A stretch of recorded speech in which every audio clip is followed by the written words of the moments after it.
The Westminster Confession of Faith, Chapter 5, of Providence. Section 1. God, the great Creator of all things, doth uphold, direct, dispose, and govern all creatures, actions, and things, from the greatest even to the least, by His most wise and holy providence, according to His infallible foreknowledge, and the free and immutable counsel of His own will, to the praise of the glory of His wisdom, power, justice, goodness, and mercy. Section 2. Although, in relation to the foreknowledge and decree of God, the first cause, all things come to pass immutably and infallibly, yet, by the same providence, He ordereth them to fall out according to the nature of second causes, either necessarily, freely, or contingently. Section 3. God, in His ordinary providence, maketh use of means, yet is free to work without, above, and against them at His pleasure. Section 4.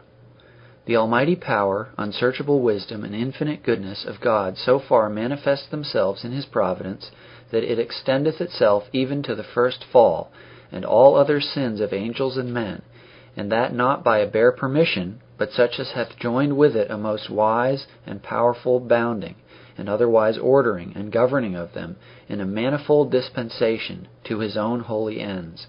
Yet so, as the sinfulness thereof proceedeth only from the creature, and not from God, who, being most holy and righteous, neither is nor can be the author or approver of sin. Section 5.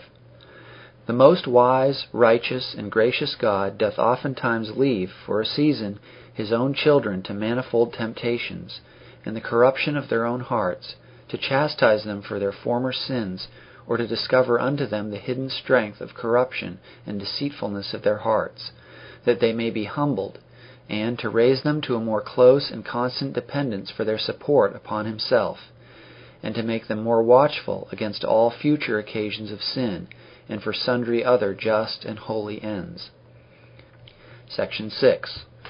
As for those wicked and ungodly men whom God, as a righteous judge, for former sins, doth blind and harden, from them He not only withholdeth His grace, whereby they might have been enlightened in their understandings, and wrought upon in their hearts, but sometimes also withdraweth the gifts which they had, and exposeth them to such objects as their corruption makes occasions of sin, and withal gives them over to their own lusts, the temptations of the world, and the power of Satan, whereby it comes to pass that they harden themselves, even under those means which God useth for the softening of others. Section 7. As the providence of God doth, in general, reach to all creatures, so, after a most special manner, it taketh care of His church, and disposeth all things to the good thereof.